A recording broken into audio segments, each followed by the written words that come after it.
Camaradas, amigas, amigos, companheiras, companheiros, sejam bem-vindos a uma série de vídeos que vai estar acontecendo aqui no canal sobre um tema que é muito importante, um detalhe que às vezes é esquecido ou contrariado e pode causar na prática material, acionária das organizações e dos quadros tremendos atrasos, né, no que a gente pode chamar de avanço na nossa luta socialista, na nossa luta comunista, marxista-leninista.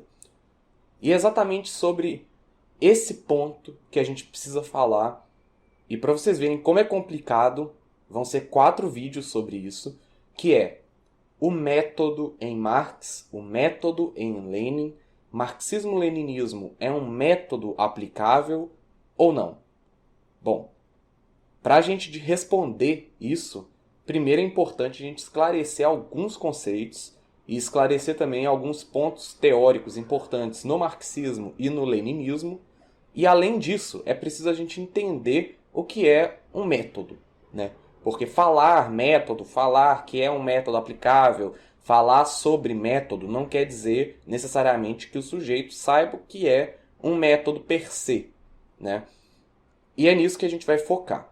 Bom, o primeiro vídeo dessa coletânea aí de 4 vídeos vai ser falando um pouco sobre a questão da praxis e como ela se relaciona com o marxismo, principalmente voltando a Hegel e aos jovens hegelianos. Então, o primeiro vídeo, como sempre, é um vídeo mais introdutório, um vídeo mais teórico, um vídeo mais preparativo para a gente caminhar para o terreno que realmente interessa a nossa discussão. Vamos lá, então. Para a gente definir o que é a praxis como conceito epistemológico e filosófico para Marx, primeiro a gente precisa entrar num ponto que talvez seja um dos mais importantes e, coincidentemente, é o que mais acontece com Marx e com a teoria marxiana quando se estuda ela, que é dilacerar a teoria. Isso é um erro. O conceito de praxis marxiana ele não pode ser separado em quadros políticos, sociológicos, positivos, econômicos, como se faz normalmente dentro da academia, né? E não só com o conceito de praxis, mas toda a teoria marxiana não pode ser dividida e colocada dentro de caixinhas separadas entre si, como se Marx existisse, né, um Marx sujeito sociólogo, um Marx sujeito economista, um Marx sujeito militante. Não existe. Isso é dilacerar a teoria marxiana e às vezes a gente utiliza dessa forma de ler e de estudar a teoria marxiana porque é mais fácil, a compreensão se torna mais fácil. O grande desafio é não perder o conceito da totalidade que existe dentro da teoria e a crítica que ele faz a essa totalidade, a existência dessa totalidade materialista, dessa totalidade que está em contradição constante, que a gente vai chamar de dialética, né? É importante não perder esse tipo de norte quando a gente estuda Marx, porque se a gente separa Marx em sujeitos políticos, a gente automaticamente está dilacerando ele, a gente está dilacerando a sua teoria, e, portanto, a gente vai ter uma compreensão, no mínimo, incorreta, ou, no mínimo, enviesada para alguma área que não seja a totalidade das relações ontológicas e produtivas da história material, e isso, por si só, vai representar na ação, vai representar na produção e no entendimento do fenômeno um erro também. Mas para a gente falar sobre isso, sobre praxis, sobre esse conceito, primeiro a gente precisa entender o que é a dialética hegeliana e principalmente o que Hegel entende como essa questão da praxis, do conhecimento à realidade, né, e de como o sujeito é inserido nessa lógica. Principalmente na questão da fenomenologia, que Hegel chama, né? Tem até o livro do Hegel, que é a Fenomenologia do Espírito, né? Mas não é dele que a gente vai tratar aqui. O que a gente vai tratar aqui são os excertos da ciência da lógica. E eu abro aspas para fazer uma citação um pouco grande, então vamos com calma nela, para a gente entender um pouco sobre como Hegel pensa essa questão do fenômeno da observação e principalmente da relação entre sujeito, objeto e realidade. Abre aspas. A essência é a imediatidade. Abre aspas. A essência é a imediatidade simples como imediatidade superada. Sua negatividade é seu ser, ela é igual a si mesma em sua negatividade absoluta, por meio da qual o ser outro e a relação com o outro pura e simplesmente desaparecem em si mesmos na pura igualdade de si mesmo. Vamos lá, eu sei que Hegel é foda, galera. Vamos com calma. Ele continua. A essência é, portanto, importante, ó, a essência é, portanto, identidade simples consigo. Essa identidade consigo é a imediatidade. Essa essência consigo é a imediatidade da reflexão. Ela não é aquela igualdade consigo, que é o ser ou também o nada, mas a igualdade consigo, que é ao se produzir a si para a unidade. Não é um reconstituir desde um outro, mas é esse produzir puro desde si e em si, a identidade essencial. Sei que tá difícil, sei que Hegel é um porre, vamos continuar lendo com calma, a gente vai lendo devagarzinho, vamos entender com calma o que ele quer dizer nisso aí. Nessa medida, ela não é identidade abstrata ou não surgiu por um negar relativo que teria ocorrido fora dela e que teria deixado, tal como é, a determinidade do ser não se superam relativamente, mas em si mesmos. E essa negatividade simples do ser em si é a identidade mesma. Ela é, nessa medida, ainda em geral, o mesmo que o ser. Vamos lá, continuando. Isso está na página 134, para quem quiser ler com calma. Vai estar tudo referenciado aqui embaixo na descrição. Eu sei que é difícil, sei que é muito mais difícil escutar do que ler propriamente, né? Mas eu tô tendo dificuldade de ler isso aqui para vocês, então vamos lá, com calma. Mais à frente, ele continua dizendo o seguinte, abre aspas. A lógica objetiva, que considera o ser e a essência, constitui, por conseguinte, a própria e propriamente a exposição genética do conceito. Mais precisamente, a substância já é a essência real ou a essência na medida em que esta está unida ao ser e penetrou na efetividade. O conceito tem, desse modo, a substância como a pressuposição imediata, efetividade. Ela é o em si do que ele é como manifestado. O movimento dialético da substância, passando pela causalidade e relação recíproca, é, por isso, a gênese imediata do conceito, por meio da qual seu devir é exposto. Mas seu devir, como o devir em geral, tem o significado de que é a reflexão do que passou ao seu fundamento e de que aquilo que inicialmente parece ser outro, para o qual o primeiro passou, constitui a sua verdade. Assim, o conceito é a verdade da substância, e na medida em que a necessidade é o modo da relação, é o modo de relação determinado da substância, mostra-se a liberdade como a verdade da necessidade e como o modo da relação do conceito. Está na página 174, fecha aspas. Graças a Deus não vamos ler mais Hegel, ok? Acabou. É isso. Se você tiver com dificuldade, volta um pouquinho, vai lendo devagarzinho, talvez acessa aí, não saiba mais na descrição, a obra, com certeza tem em PDF na internet, e dá uma lida. É complicado mesmo. Mas vamos lá. Vamos explicar mais ou menos o que isso quer dizer, o que todas essas... Aqui está referenciado como 2 páginas inteiras de citação direta. O que elas significam, né? Vamos lá. Vamos lá mais rapidinho. Deixa eu beber uma água, porque, porra, ler essa citação foi foda. Esse sujeito sensorial que existe na análise hegeliana, ele é, na verdade, fruto da idealização da consciência. Ou seja, é a consciência abstraída da realidade que forma esse sujeito sensorial. O sujeito, ele se torna predicado.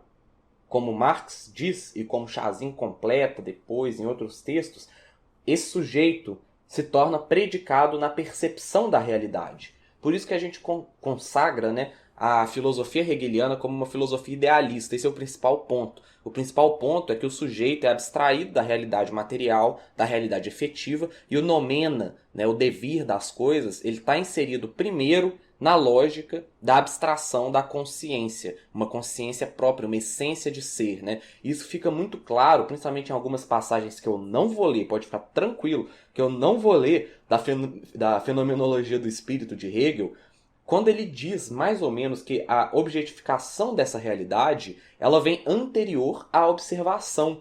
É um ser para si e ser em si, de acordo com Hegel, né? E quando a gente experiencia essa realidade, o fenômeno é descrito como um máximo um veio a ser abstraído, né? Ou seja, um veio a ser abstraído quer dizer que o fenômeno é visto, né? É sensoriado pela percepção, muito mais de acordo com essa abstração da realidade que está presente na consciência e é anterior ao fenômeno, do que a própria realidade efetiva, do que a própria sensorialidade efetiva da nossa materialidade. E o que Marx faz quando ele rompe com Hegel e com o hegelianismo, principalmente com os jovens hegelianos? E aqui é importante, antes de começar a falar disso, diferenciar e fazer um corte objetivo histórico entre o que foi Hegel e o hegelianismo e os jovens hegelianos, obviamente. É importante a gente ressaltar que existem diferenças entre as concepções desenvolvidas por esses dois grupos de teóricos, de filósofos, né? Contudo, nesse caso específico sobre praxis, que é o que a gente está falando aqui, a crítica de Marx de rompimento com o hegelianismo e com os jovens hegelianos atinge também Hegel e sua concepção basilar, ou seja, funciona, ok? A gente não precisa fazer essa distinção nesse caso, mas é importante deixar claro que existe sim uma distinção entre esses dois grupos. Na medida em que Hegel contempla essa dialética, né, ignorando a realidade objetiva, Marx faz o contrário. Marx contempla a dialética se utilizando e voltando, resgatando a tradição filosófica do materialismo, né? Então ele insere o sujeito, insere o pensamento dentro da ação efetiva, e essa ação efetiva depende também das condições materiais históricas, né? Ele coloca, portanto, como agente central da dialética, não a abstração da realidade, mas, pelo contrário, a materialidade da realidade e, nesse caso, né, a luta de classes como agente central nesse quadro de forças que existe na nossa sociedade, na dialética da mudança do quadro de forças que existe. Existe uma passagem muito importante e interessante na ideologia alemã que Marx fala o seguinte, abre aspas para ele aqui.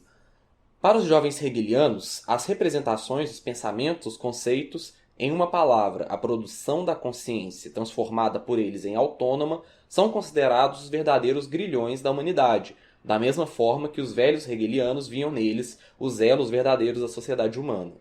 E assim se torna evidente que os jovens hegelianos têm de lutar simplesmente contra essas ilusões da consciência, já que, mais para frente ele continua, os jovens hegelianos propõem aos homens o seguinte postulado moral: substituir sua consciência atual pela consciência humana, crítica ou egoísta, eliminando assim seus limites. Porém, aí ele está se referindo aos jovens hegelianos, esquecem que opõem a essas fraseologias nada mais do que outras fraseologias, e que, ao combaterem as fraseologias desse mundo, não combatem de forma alguma o mundo real existente.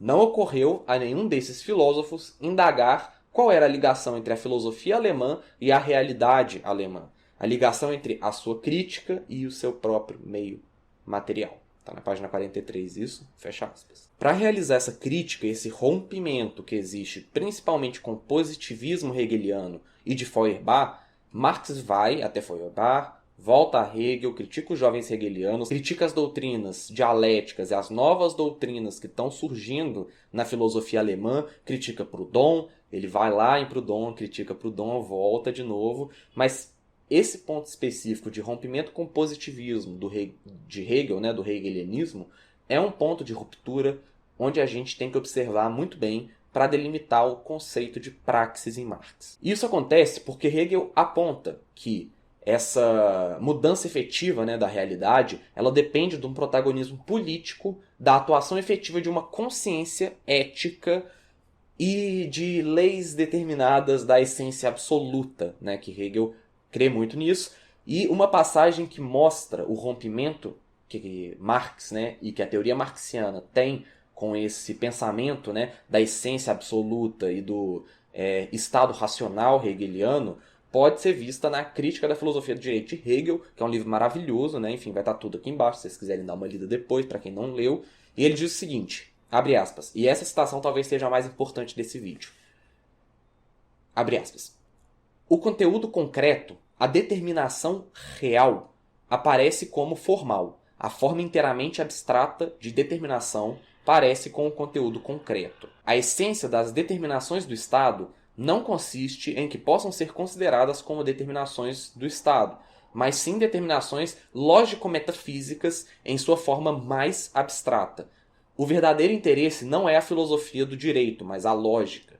O trabalho filosófico consiste em que o pensamento se concretize nas determinações políticas, mas em que as determinações existentes se valorizem no pensamento abstrato. O momento filosófico não é a lógica da coisa, mas a coisa da lógica. A lógica não serve à demonstração do Estado, mas o Estado serve à demonstração da lógica. Essa passagem é importantíssima. Por quê? Porque Marx exemplifica o fato de que o Estado não pode ser puramente explicado pela lógica, como Hegel coloca. Muito pelo contrário, camaradas. Ele gera estranhamento no sujeito sensorial. Ele gera estranhamento ao observador, assim como outras estruturações, uma vez, que ele é o próprio agente que se auto-legitima, dentro da materialidade. Isso acontece também com outras estruturas, a economia política ou a religião. A religião é um exemplo muito claro disso. O homem, o ser humano, ele cria a religião e a estrutura social da religião age como se ela tivesse criado o homem. E ela se autolegitima com essa alienação, que existe dentro do contexto social histórico. Isso é importantíssimo, esse conceito do Marx que a gente chama de inversão do sujeito e do predicado. Como o ser humano cria as estruturas e as estruturas agem como se fossem elas as criadoras do ser humano. As criadoras, as regentes, as legitimadoras do ser humano, sendo que é o contrário. E por isso elas causam estranheza no ser. Os fenômenos que elas representam causam estranheza. E bom, nos escritos de contribuição à crítica à economia política, Marx descreve muito bem o que é o Estado para os marxistas, para quem estuda e concorda com a teoria marxiana. Ele diz o seguinte na página 47, abre aspas. A totalidade dessas relações de produção constitui a estrutura econômica da sociedade, base real sobre a qual se eleva uma superestrutura jurídica e política, a qual correspondem formas sociais determinadas de consciência. O modo de produção da vida material condiciona o processo de vida social, política e intelectual. Não é a consciência dos homens que determina o seu ser, ao contrário, é o seu ser social que determina sua consciência. E temos aí, então, a ruptura absoluta com o pensamento hegeliano e a formação do pensamento ontológico, do pensamento produtivo, social, materialista, dialético, da teoria marxiana, por si só. E essa concepção marxista, ela consiste em um materialismo analítico que critica a superestrutura da sociedade burguesa e coloca como agente central da movimentação dialética, como eu disse antes, a luta de classes. E por que é importante a gente estar falando tudo isso antes de tocar no que é praxis? Esse rompimento e essa estrutura lógica de pensamento que existe dentro da teoria marxiana, e principalmente a crítica a formas de se criticar que existe em Marx, é o que responde essa pergunta. Para isso, a gente precisa falar um pouco sobre a crítica da consciência. Na lógica de Marx, na lógica da teoria marxiana, a ação do sujeito perante essa realidade material tem uma relação umbilical com ela própria, tem uma relação umbilical com a própria realidade.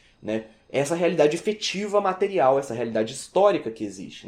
Ou seja, essa ação que o sujeito consiste, essa ação que o sujeito realiza nessa realidade é umbilicalmente e dialeticamente interligada com a própria realidade. Não é abstraída dela. E não é posterior e nem anterior. Acontece dialeticamente dependente dessa realidade efetiva. Essa realidade se dá né, ao devir das estruturas e dos fenômenos, mas também na efetivação do pensamento posterior aos sentidos que o sujeito realiza. Ou seja, de novo, né, é um processo de criação mútua. O sujeito ele cria realidade, ele altera a realidade, ele trabalha, né, ele se insere, né, ele pensa, ele sente a realidade e ele transforma a realidade ao mesmo tempo em que a realidade transforma o sujeito.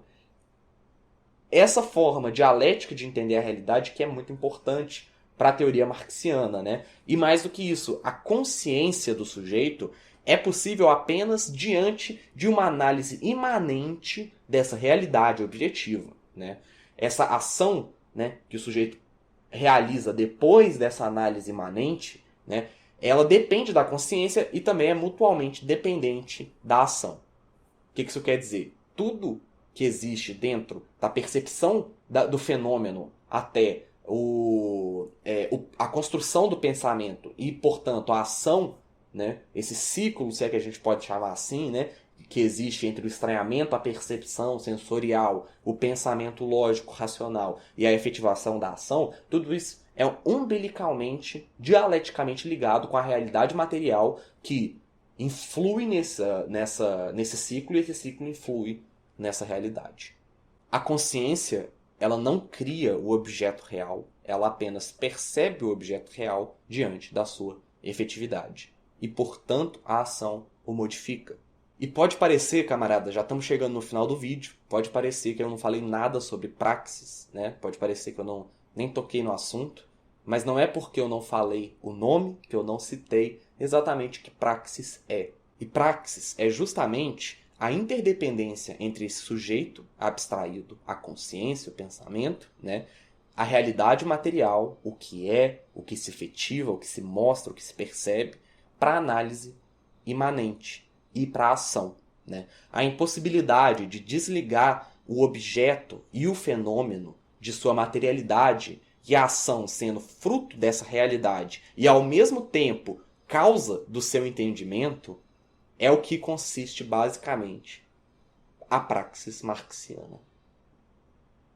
Esse é o conceito de praxis, a gente já estava falando dele desde o início do vídeo, tá aí a pegadinha, a gente já estava falando disso, mas é importante deixar bem claro o que significa praxis para a gente entender no próximo vídeo, que vai sair amanhã, fica de olho, fica ligado, que vai ser sobre a noção de método propriamente dito na teoria marxiana. Espero vocês em breve.